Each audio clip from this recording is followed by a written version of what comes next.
1 KG মাংস থাকলে তাতে 4-5 পিস সলিড মাংস থাকবেই। এবার কার পাতে দেব আর সবাই তুলে ফেলে দেবে, কেউ নাকি সেটা খেতে চায় না।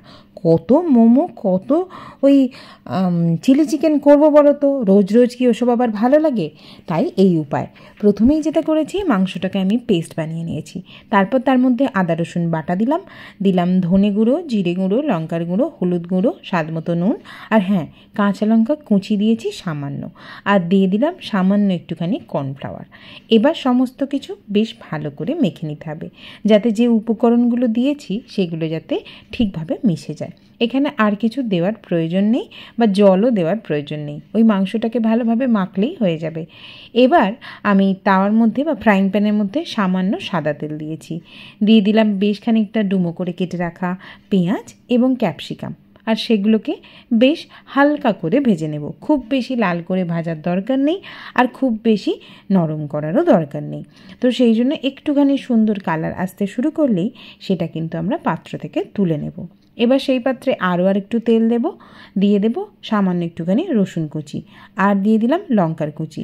ওটাকে ভালো করে ভেজে নিয়ে দিয়ে দিলাম মিহি করে কেটে রাখা কিছুটা পেঁয়াজ, আর পেঁয়াজটাকেও বেশ ভালো করে নেড়ে চেড়ে নরম হওয়া পর্যন্ত একটু রান্না করে নেব।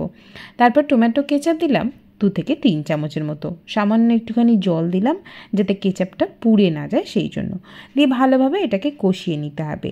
এবার এটাকে কষানো হয়ে গেলে বেসিক কিছু মশলা দিয়ে দেব, যেমন এখানে আমি দিচ্ছি লঙ্কার গুঁড়ো, সামান্য 1 চিমটে মতো হলুদ গুঁড়ো, আর একটুখানি কাশ্মীরি লঙ্কার গুঁড়ো, স্বাদ মতো নুন দিলাম।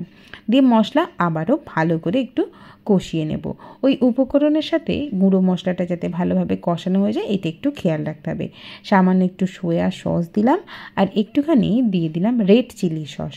এই সমস্ত কিছু দিয়ে অল্প খানিকটা জল দিলাম, ওই 1 কাপের মতো, দিয়ে ভালোভাবে মিশিয়ে নিয়ে এই জলটাকে একটুখানি ফুটতে দেব। ওই জন্য চাপা দিয়ে 1 থেকে 1.5 মিনিটের জন্য একটু ওয়েট করব। এই সময় গ্যাসের ফ্লেমটা বাড়িয়ে দিয়ে একটু জলটাকে ফুটিয়ে নিতে হবে। এবার যে মাংসটা আগে থেকে মেখে রেখে দিয়েছিলাম সেটাকে হাতের সাহায্যে ঠিক এইভাবে দিয়ে দেবো, একদম ছোট্ট ছোট্ট বড়ির মতো করে, একদম যেটা দেখতে পাচ্ছ ঠিক ওই রকম করেই দিয়ে দেব।